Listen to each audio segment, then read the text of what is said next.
네, 오늘은 하나님의 가족이라는 제목으로 함께 은혜를 나누고자 합니다. 지난주에는 우리 민족 명절인 설이 있었습니다. 명절에는 평소에 잘 만나지 못하고 서로 헤어져 살던 친척들이 이제 서로 만나서 정을 나누고 기쁨을 나누는 절기입니다.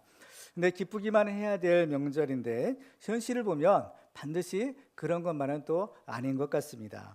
명절을 보내고 이제 서울로 돌아오는 차 안에서 라디오 방송을 듣고 있었어요. 그런데 이 방송을 진행하는 아나운서가 명절에 관해서 이야기할 때 이런 얘기를 하는 것을 들었습니다. 무엇인가 하면 명절에는 많은 사람들을 만나서 기쁘고 또 헤어져서 더 기쁜 날인 것 같다라는 말입니다. 그렇죠? 헤어질 때 더 기쁘다는 말이 있어요. 그래서 명절이 지나고 나면 명절 증후군으로 고생하는 분들이 많이 생긴다고 합니다. 왜냐하면 가장 친밀하고 또 사랑을 나누어야 될 가족들이 명절을 보내면서 서로의 마음에 상처를 주고 또 스트레스를 받기 때문입니다. 여러분들의 가정은 이번 명절을 어떻게 보내셨나요?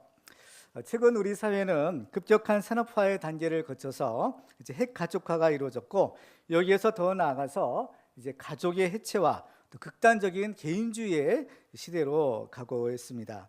그래서 결혼을 하지 않고 독신으로 사는 사람들이 점점 많아지고 있고 명절이 되어도 가족이 서로 모이지 않고 혼밥, 혼술을 하는 사람들이 점점 늘어나고 있다고 합니다. 그런데 이러한 사회적 현상이 교회와 또 신앙생활에도 나타나기 시작하는 것을 보게 됩니다.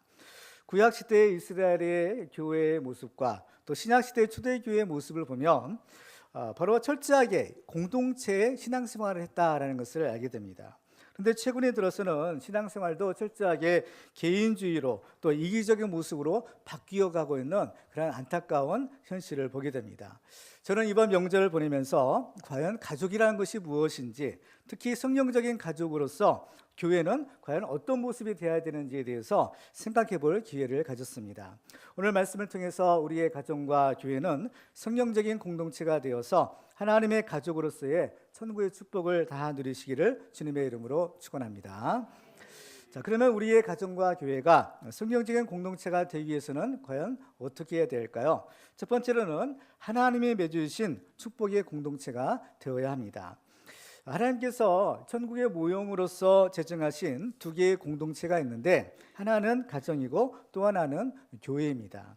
성경을 보면 가정을 만드신 주체가 하나님이시다라는 것을 알게 돼요. 그래서 마태복음서에 보면 예수님께서 그 이혼에 대한 그 가르침을 주실 때 이런 말씀을 주시는 것을 보게 됩니다.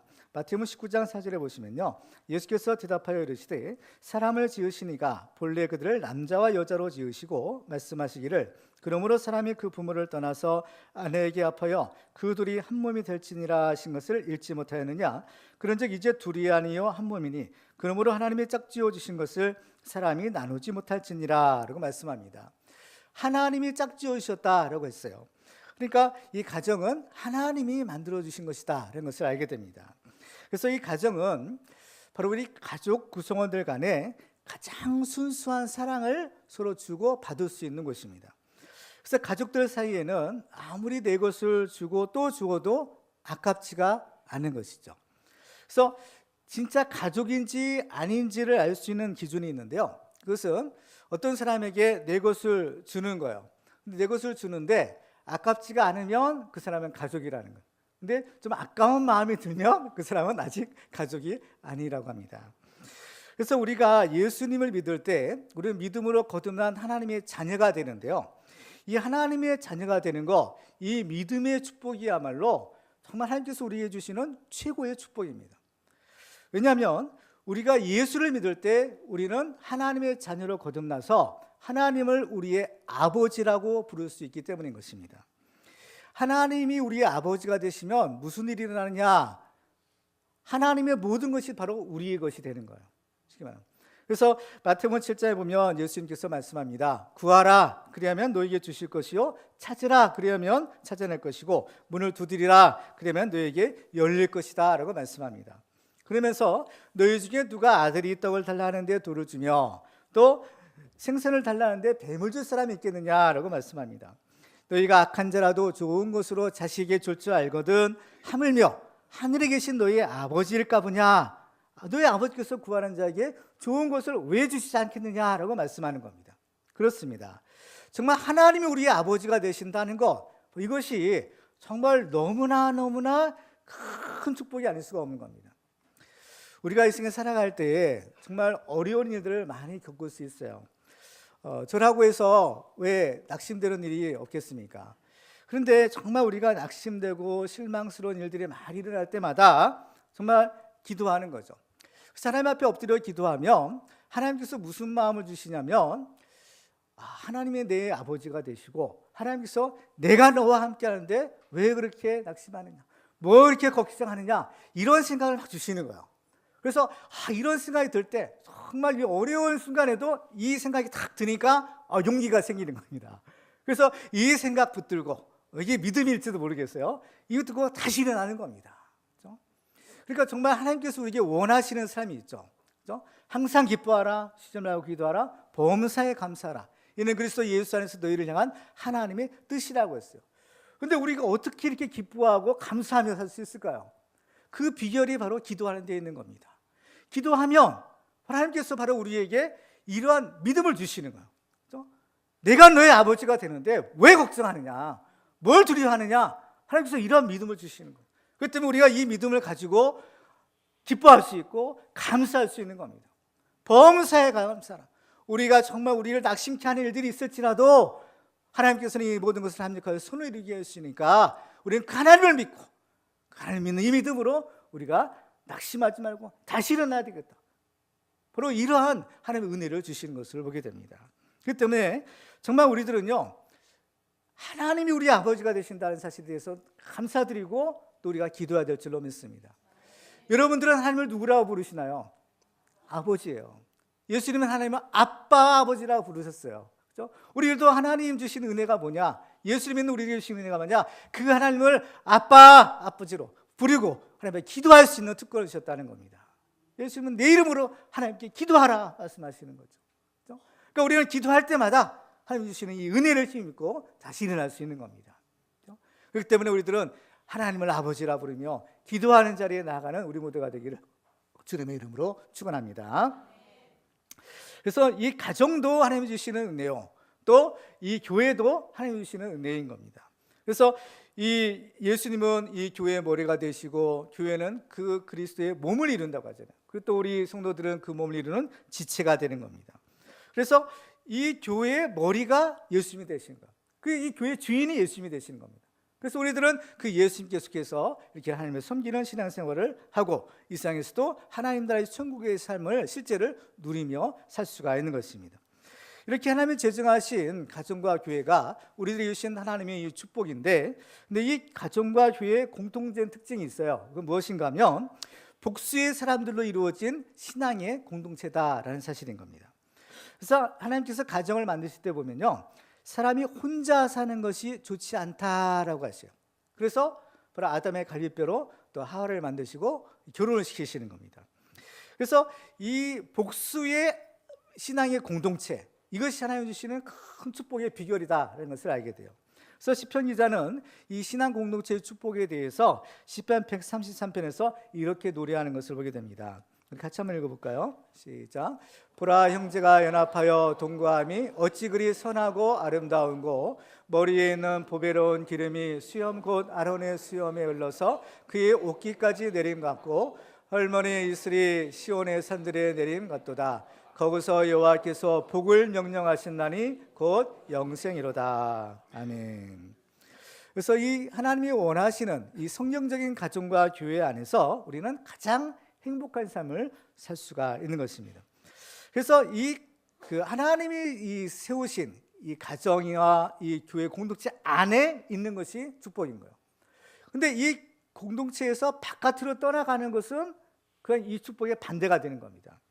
창세기서에 보면 가인이 그 아벨을 죽이는 사건이 있었어요.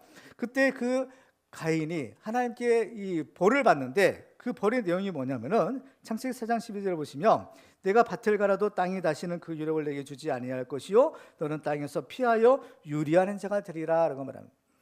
땅에 정착해서 그 땅에서 나는 것을 먹고 땅에 살아야 될 사람이 이제 그 땅에서 떠나게 되는 거예요. 땅이 토해지는 거예요. 그래서 그 땅에서 피하며 유리하는 자가 된다. 그러니까 방랑자가 된다라는 것입니다. 그러니까 가인이 그 공동체의 구성원인 자기 아우를 죽임으로써 그는 이 가정 공동체에서 추방이 된다라는 것을 의미하는 겁니다. 그러니까 가인이 이런 말을 해요.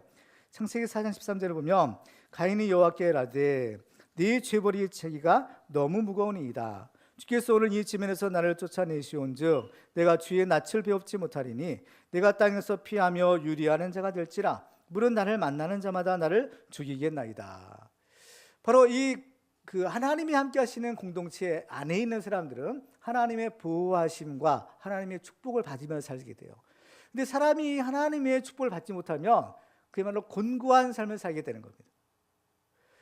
그러니까 지금 이 가인이 내 죄벌이 지기가 너무 어렵다는 겁니다. 너무 중하다는 겁니다. 그 이유가 뭐냐?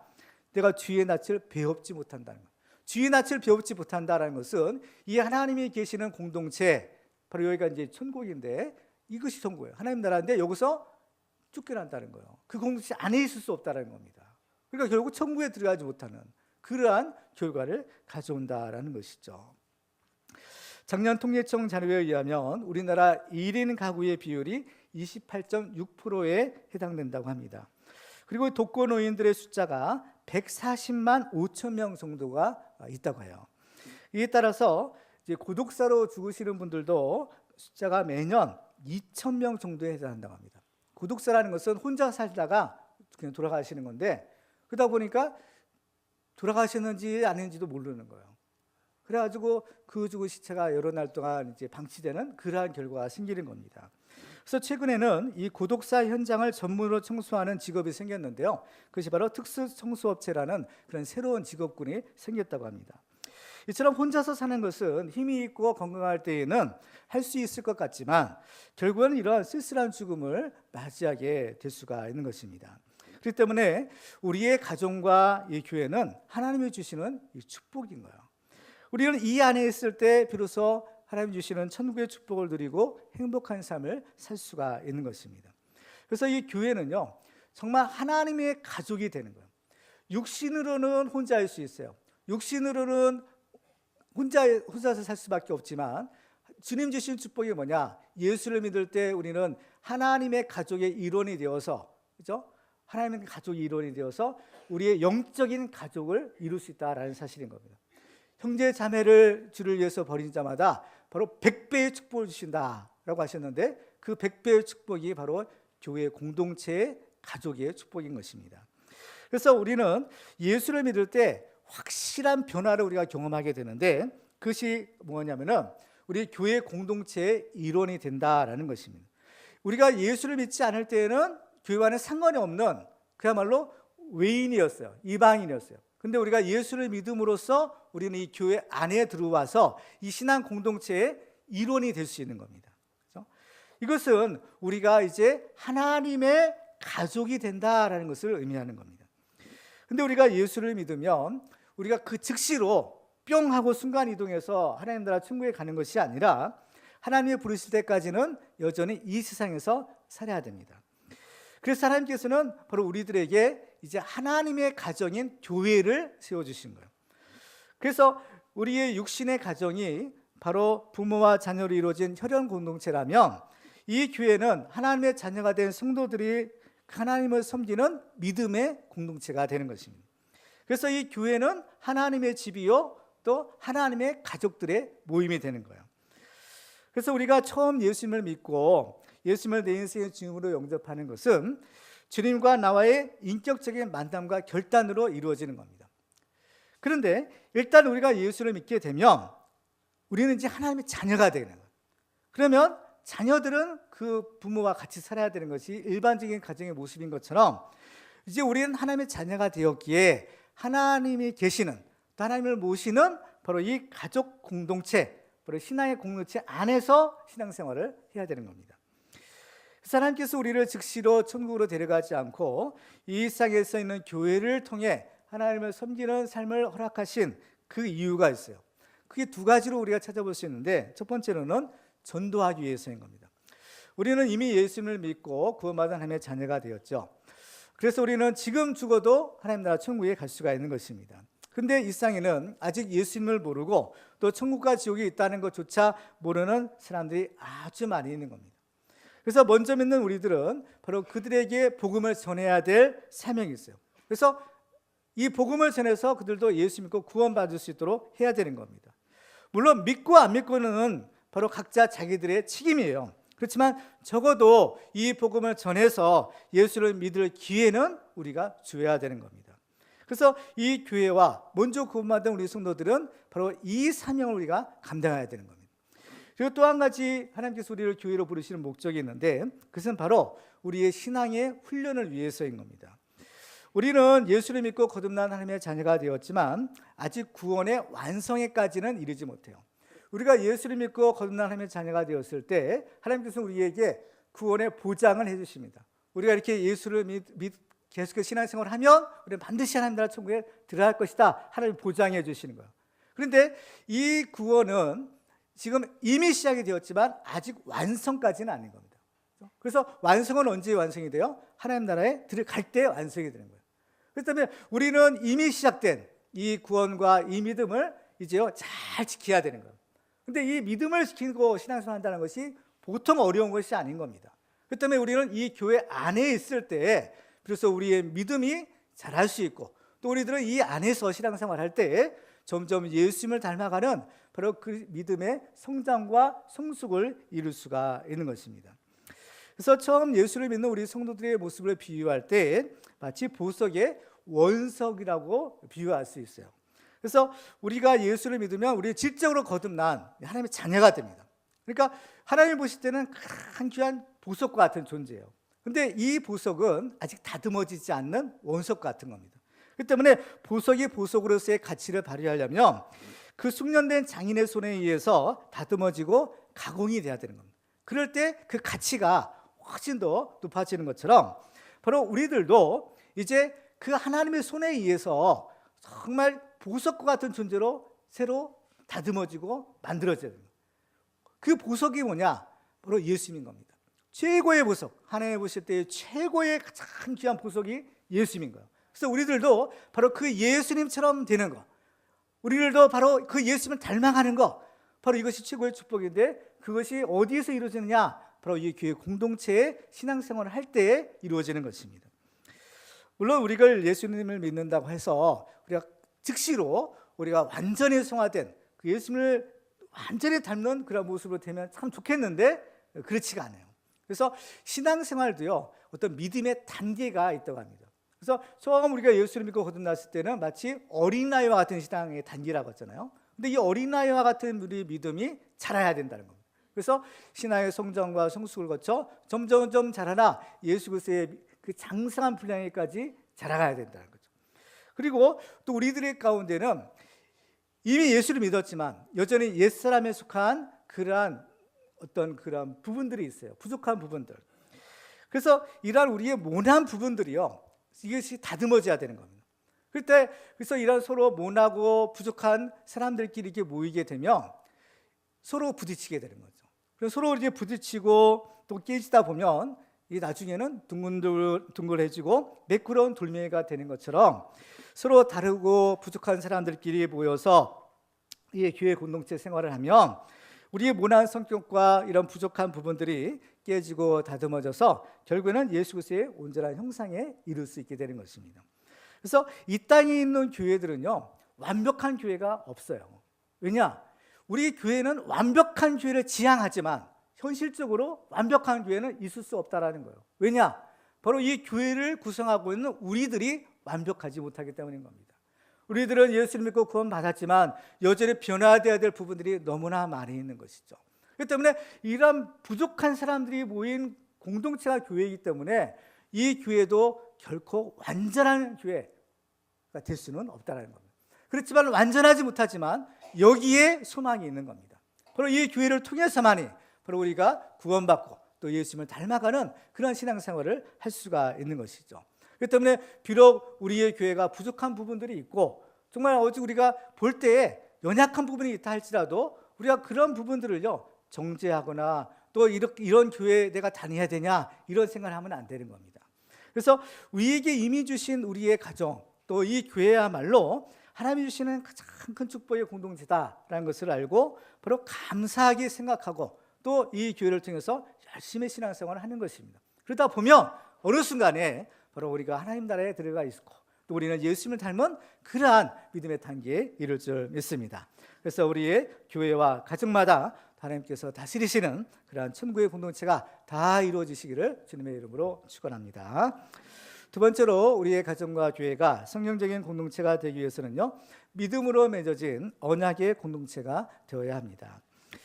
성경에 보면 우리가 구원받는다는 것을 뭐라고 또 이렇게 설명하는가 하면 죄로 인해서 파괴된 하나님과의 관계가 다시 회복되는 것으로 이렇게 설명하고 있어요. 그래서 성경에 보면 우리 사람은 본래 죄로 인해서 하나님과 원수가 되었었다라고 말씀합니다. 골로새 1장에 보면 전에 악한 행실로 멀리 떠나 마음으로 원수가 되었던 너희를 이라고 부르고 있어요. 그러니까 죄로 인해서 하나님과 이에 원수가 되었다는 겁니다. 이거 보통 이 관계가 아닌 거죠. 그런데 하나님께서는 우리를 그냥 내버려 두시는 것이 아니라 바로 우리가 하나님과 원수되었던 원인, 이 죄의 문제를 해결해 주시는 거예요. 이 죄의 문제를 해결하시기 위해서 하나님의 아들 독생자를 보내주시는 겁니다. 그래서 그 예수님께서 그 대속에 피를 흘려주심으로써 우리의 죄의 문제를 해결해 주시고 또 우리는 그 아들을 예수를 믿음으로 다시 하나님의 자녀가 될 수 있는 그 길을 열어놓으신 겁니다. 그래서 로마서 5장 10절에 보면 곧 우리가 원수 되었을 때 그의 아들의 죽으심으로 말미암아 하나님과 화목하게 되었은즉 화목하게 된 자로서는 더욱 그의 살아나심으로 말미암아 구원을 받을 것이니라 라고 말씀하고 있는 것입니다. 그래서 이 가족을 이루는 그 가족 구성원이 되기 위해서는요, 몇 가지 방법이 있어요. 이렇게 우리가 하나님의 가족이 된다는 거, 또 어떤 가정의 일원이 된다는 것은 큰 축복이 아닐 수가 없는데 일반적으로 이제 가정의 구성원이 되기 위해서는요, 첫 번째는 혈연에 의한 방법이 있죠.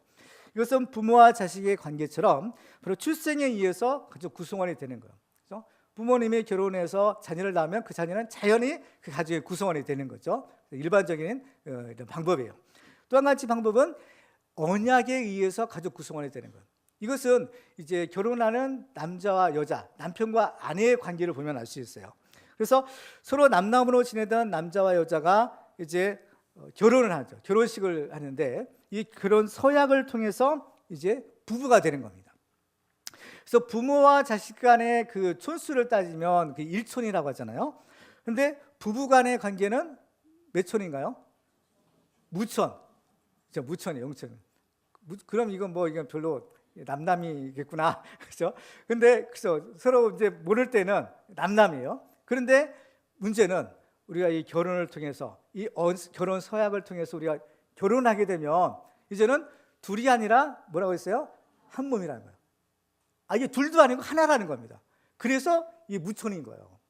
이게 남남이라서 무촌이 아니라 사실은 원래는 이 혈이 피가 섞여 있지 않기 때문에 무촌인데, 근데 하나님의 이 가정의 원리를 보면 이 언약에 의해서 이 남남이 이 일촌보다도 더 가까운 아예 한 몸이 되더라는 겁니다. 이게 하나님의 결혼의 원리인 것입니다. 그리고 이제 세 번째는 가족이 되는 방법으로는요, 양자에 의한 방법이 있어요. 양자.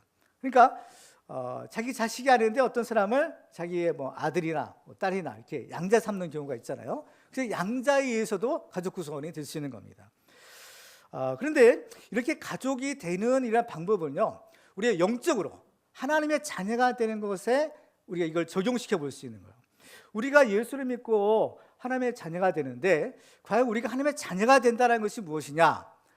하나님의 자녀, 이것은 이 가족이 되는 방법 중에서 하나가 뭐냐? 바로 출생에 의해서 된다고 했죠. 이런 혈연 관계예요. 피가 섞여야 되는 거죠. 그런데 우리가 예수를 믿게 되면 무슨 현상이 일어나느냐면 그 예수님이 우리를 위해서 흘리신 피가 있어요. 십자가에서 흘린 보혈이죠. 그렇죠? 그 보혈이 우리의 죄를 대속하게 하는 겁니다. 그 능력이 보혈의 능력인 거예요. 그래서 우리는 이 보혈을 믿는 겁니다. 그 보혈을 믿고 그 보혈에 의지하여 죄 사함을 받는 거예요. 그래서 우리가 하나님의 자녀가 되는 것은 바로 이 예수의 피에 의해서만이 가능하다는 겁니다. 그러니까 육신의 자녀가 그 부모의 피를 물려받은 것처럼 하나님의 자녀된 예수를 믿는 사람들은 이제 예수 안에서 예수의 피를 받는 거예요. 일종의. 영적으로 비유를 치자면. 그렇죠? 그래서 로마서 5장 9절에 보면 그러면 이제 우리가 그의 피로 말미암아 의롭다 하심을 받았으니 더욱 그로 말미암아 진노하심에서 구원을 받을 것이다. 이렇게 말씀합니다. 그 피예요. 피의 비밀이 있는 겁니다. 사람마다 여러 혈액형이 있어요. 무슨 형 있는데 우리 예수 믿는 사람들은 공통의 혈액형이 있어요. 그게 뭐예요? 예수의 혈액형이에요. 예수의 피예요. 우리 모든 예수 믿는 사람들은 다 예수의 피를 받을 사람들인 겁니다. 그래서 이 피로 우리가 거듭난 하나님의 자녀가 된 줄로 믿습니다. 그래서 우리는 이것이요 그냥 관념적으로 된 것이 아니라는 거예요. 그래서 예수님은 성만찬을 제정하실 때 이 사실을 우리에게 알려주시는 겁니다. 마태복음 26장 26절에 보면 예수님이 이런 말씀을 주시죠. 그들이 먹을 때 예수께서 떡을 가지사 축복하시고 떼어 제자들에게 주시며 이르시되 받아서 먹으라 이것은 내 몸이니라 하시고 또 잔을 가지사 감사기도 하시고 그들에게 주시며 이르시되 너희가 다 이것을 마시라 이것은 죄사함을 얻게 하려고 많은 사람을 위하여 흘리는 바 나의 피 곧 언약의 피니라 라는 거예요.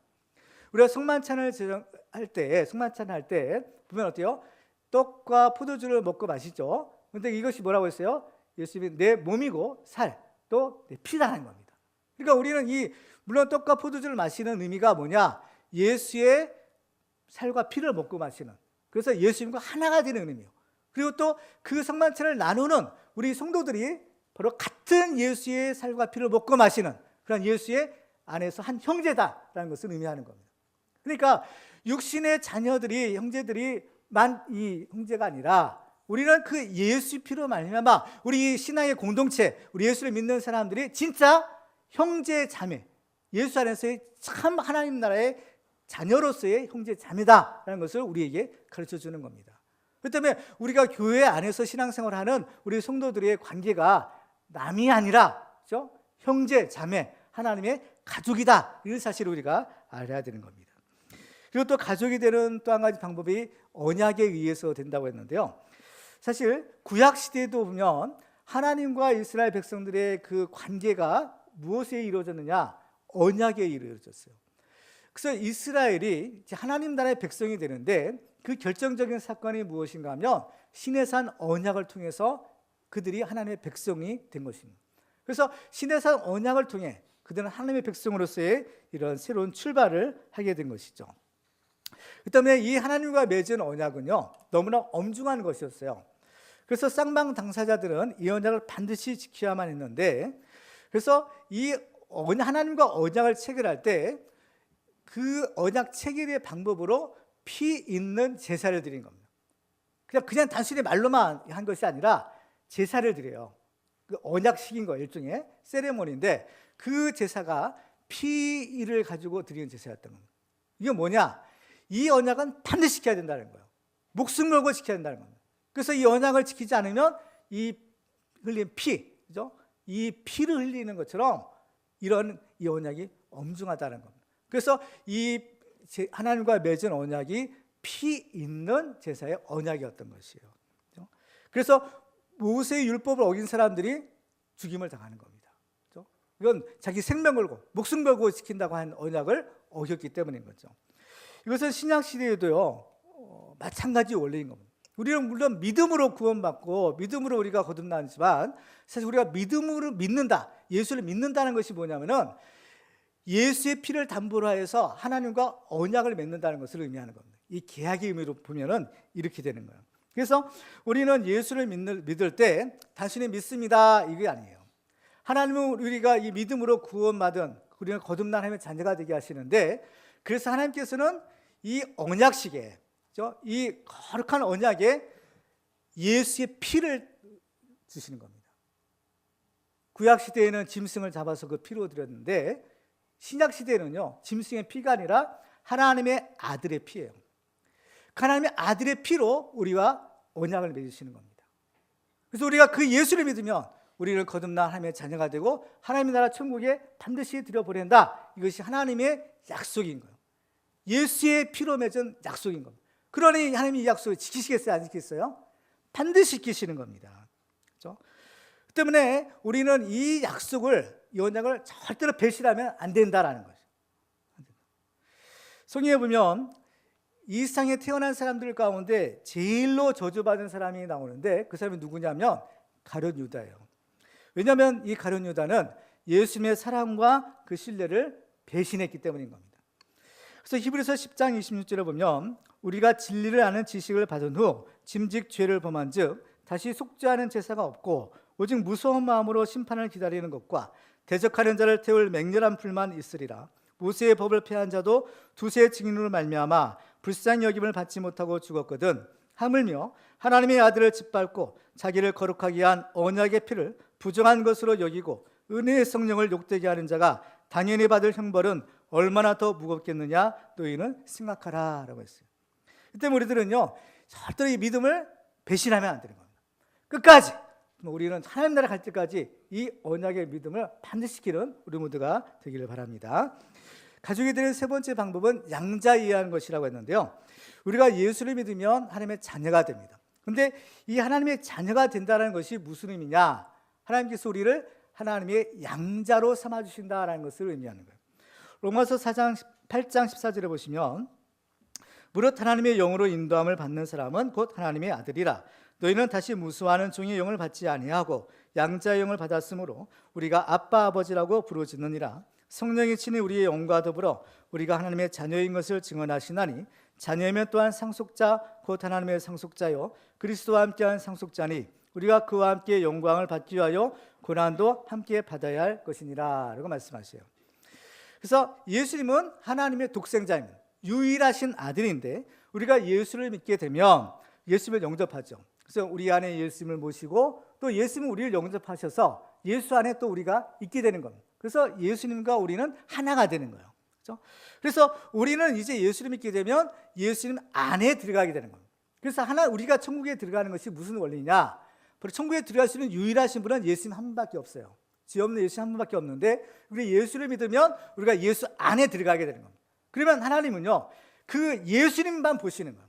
그래서 그 예수님만 보시고 그래서 들여보내시는데 우리는 그 예수 안에 있는 사람들은 다 예수의 그 의, 그 보혈의 의를 우리에게 다 적용시켜 주시는 겁니다.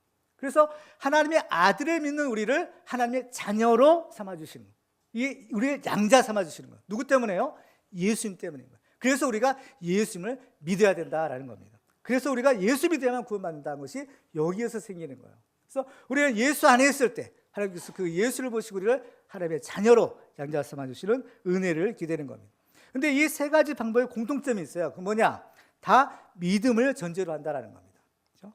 그래서 로마서 5장에 보면 그러므로 우리가 믿음으로 의롭다 하심을 받았으니 우리 주 예수 그리스도로 말미암아 하나님과 화평을 누리자라고 말합니다.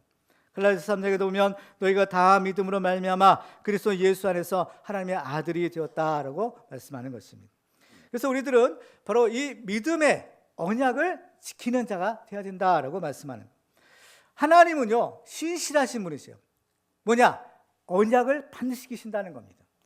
민수기 23장 19절에 보면 하나님은 사람이 아니시니 거짓말을 하지 않으시고 인생이 아니시니 후회가 없으시도다. 어찌 그 말씀하신 바를 행하지 않으시며 하신 말씀을 실행하지 않으시랴라고 말씀합니다. 그렇죠? 그러니까 하나님은요 이 언약을 반드시 지킨다는 겁니다. 그 아들의 피로 세우니 맹세, 우리를 반드시 구원하겠다. 하나님 아버지의 약속인 겁니다. 우리 하나님을 믿고 하나님의 그 약속을 믿는 사람이 되어야 될 줄로 믿습니다. 그래서 정말 우리의 가정과 교회는 바로 예수의 피로 맺은 이 언약을 성실하게 지키는 믿음의 공동체가 다 되기를 주님의 이름으로 축원합니다. 세 번째로 우리의 가정과 교회가 성령적인 교회가 되기 위해서는 하나님의 뜻대로 순종하는 공동체가 되어야 됩니다. 오늘 본문에 보면 예수님이 사역하는 현장에 예수님의 모친과 동생들이 찾아왔어요. 왜냐하면 예수님의 형제들이 바로 자기 형인 예수님이 미쳤다라고 생각했기 때문이었습니다. 그래서 예수님을 다시 데려가려고 왔던 것이에요. 그래서 예수님의 그 육신의 형제들이 있었는데 그들은 예수님을 믿지 않았다라고 성경은 말씀하죠. 그런데 그들이 예수를 믿는 사건이 있었는데 그것이 바로 예수님의 부활을 목격했을 때요. 자기들과 함께 살았던 예수가 그 형이 어떻게 하나님의 아들이냐 믿을 수가 없었던 거예요. 그런데 그 예수님이 죽으셨다가 부활하신 이 부활을 목격하고서는 이분이야말로 진짜 하나님의 아들이시구나. 그 예수를 믿을 수 있겠었던 겁니다.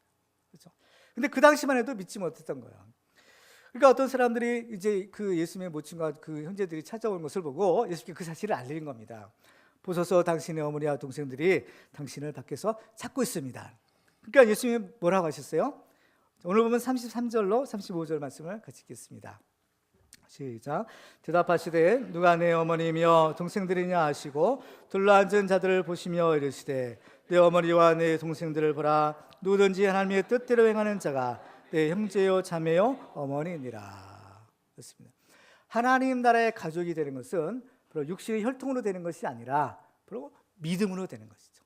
믿음으로 거듭난 아브라함의 자녀요 하나님의 자녀가 될 수 있다는 것을 말하는 겁니다. 그렇다고 해서 부모 형제 이거 다 무시해도 되냐? 그것은 아니에요. 믿음으로 얻는 구원의 원리를 말씀하시는 겁니다. 특별히 예수님께서는 하나님의 뜻대로 행하는 자야 바로 내 가족이다 라고 말씀하시는 거죠. 그래서 정말 이 말씀은 우리의 가정과 교회는 철저하게 하나님의 뜻대로 순종하는 공동체가 되어야 한다는 것을 의미하는 것입니다.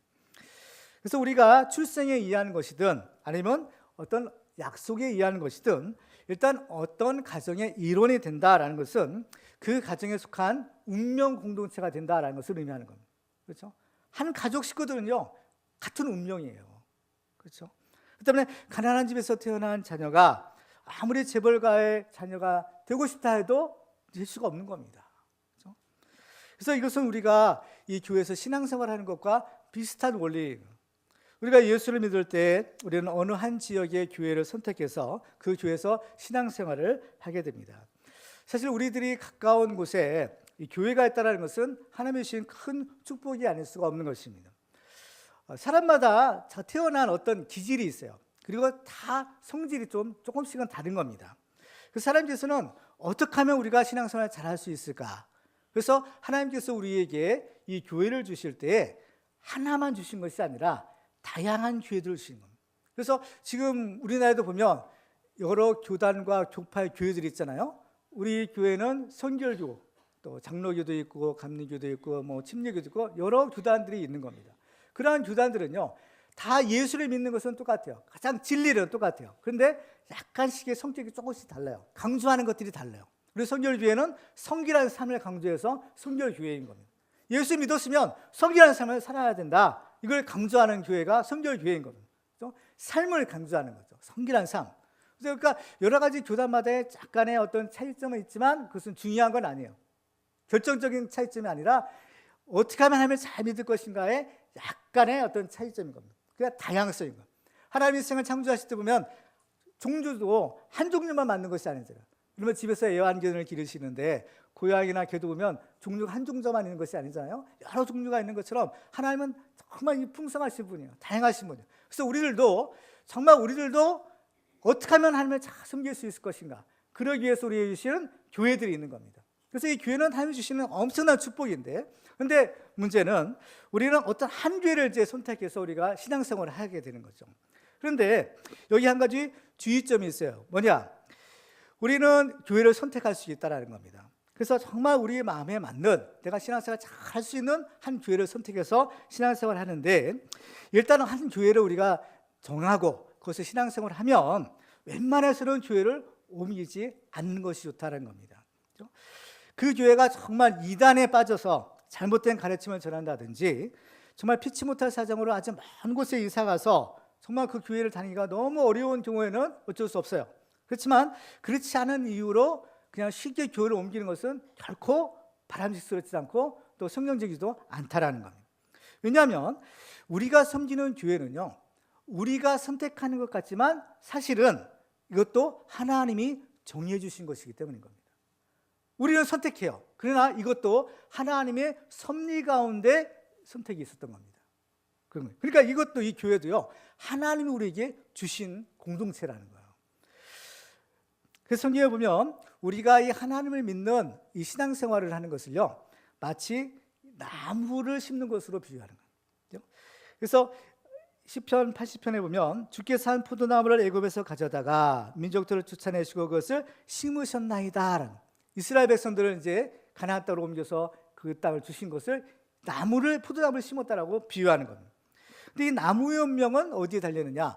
어느 곳에 심겨져 있느냐에 달려있는 거예요. 나무는 한번 뿌리를 내리면 움직일 수가 없잖아요. 그래서 나무를 뿌리를 뽑아가지고 여기저기 막 공이 다니면 못 살고 죽는 거예요. 근데 나무는 특징이 뭐냐? 한 곳에 뿌리를 내리고 그곳에 뿌리를 깊이 내리고 일평생 그곳에 사는 겁니다. 그래서 나무의 운명은 어디에 심겨져 있느냐가 중요한 거예요. 그래서 복 있는 사람이 어떤 사람이냐? 바로 하나님께 이 믿음의 뿌리를 깊이 내린 사람이다. 시편 1편 3절에 보면 그는 시냇가에 심은 나무가 철을 따라 열매를 맺으며 그 잎사귀가 마르지 아니함 같으니 그가 하는 모든 일이 다 형통하리로다. 나무가 뭘 한 것이 아니에요.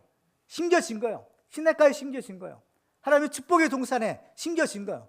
그러면 어때요? 저절로 잘 되고 형통하는 겁니다. 열매 맺는 거죠.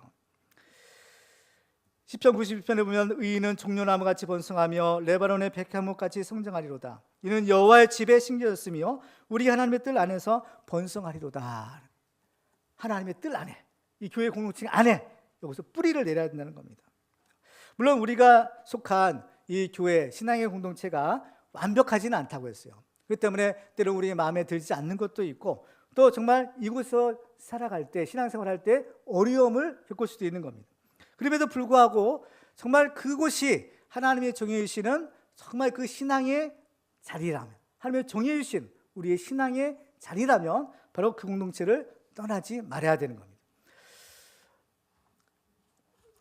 이 교회는요, 사실은 여러 가지 문제가 있는 겁니다. 많은 문제들이 있어요. 그럼에도 불구하고 교회는 하나님의 교회예요. 가라지에 비유해서 보면 알곡 신자들만 있는 것이 아니잖아요. 가라지들이 있는 겁니다. 많은 문제들이 생기는 거죠. 그렇기 때문에 우리들은 이 사실을 알아야 되는 겁니다. 그렇기 때문에 교회 안에 어떤 문제가 있다 하더라도 쉽게 내가 이런 교회 다녀야 되느냐 하면서 교회를 쉽게 옮겨 다니면 안 되는 겁니다. 비록 문제가 있고 어려움이 있다 할지라도 하나님의 뜻이라면 그 자리를 지키는 것이 사명의 공동체가 해야 될 일인 겁니다.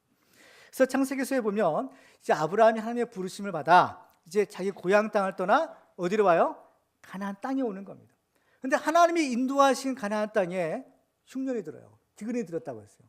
기근이 들으니까 아브라함이 그냥 아무 생각 없이 양식이 있는 애굽으로 내려간 겁니다. 그런데 그것이 하나님이 원하시는 방법이 아니었어요. 비록 그 땅에 기근이 있고 어려움이 있다 할지라도 그 땅이 어떤 땅입니까? 하나님이 인도해 주신 땅, 그가 지켜야 될 사명의 땅인 거예요.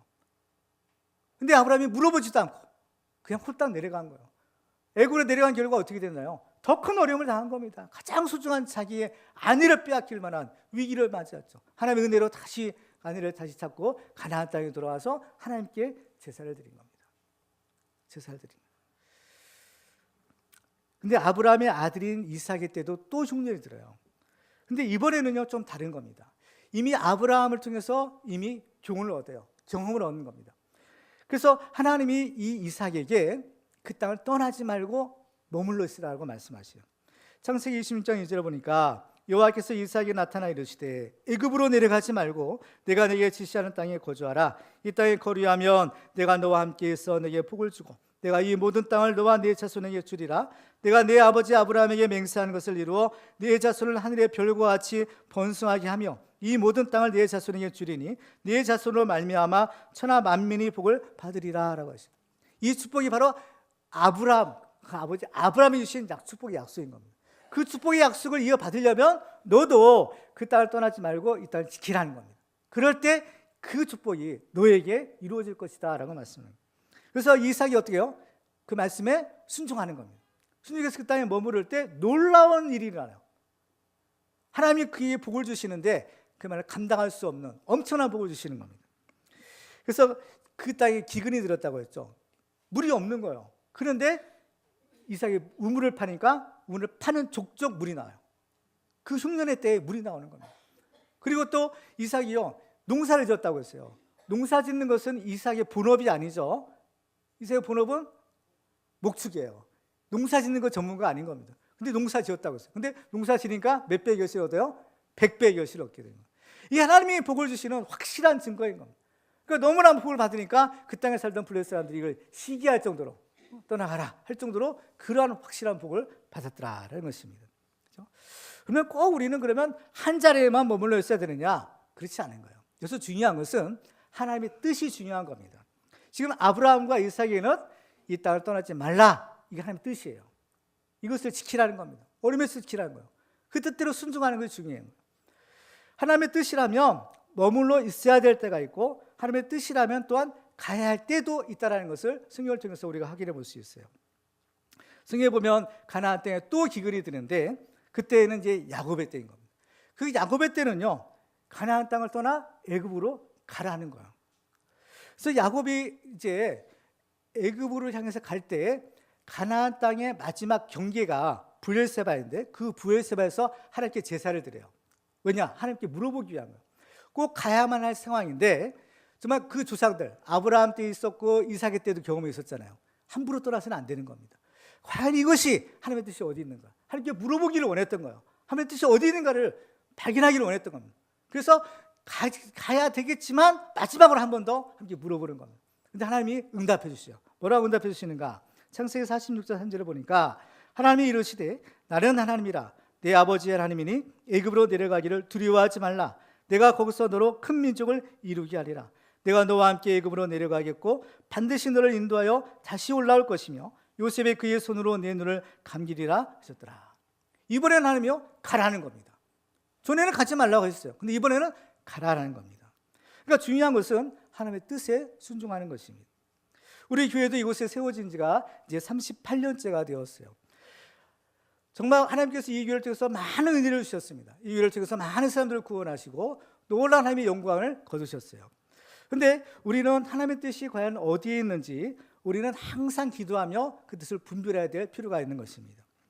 하나님의 뜻이 이곳에 머무르라고 한다면 우리는 목숨 걸고 이 자리를 지켜야 되는 겁니다. 그렇지만 하나님의 또 다른 뜻이 있어서 하나님이 인도하시는 곳으로 가라고 하실 때에는 바로 그때는 가야 되는 것입니다. 이스라엘의 경우에도 하나님께서 야곱의 가족을 애굽으로 보내셨어요. 근데 애굽으로 보내셨는데 애굽에서 야곱의 가족들이 영원히 그곳에 사는 것이 아니죠.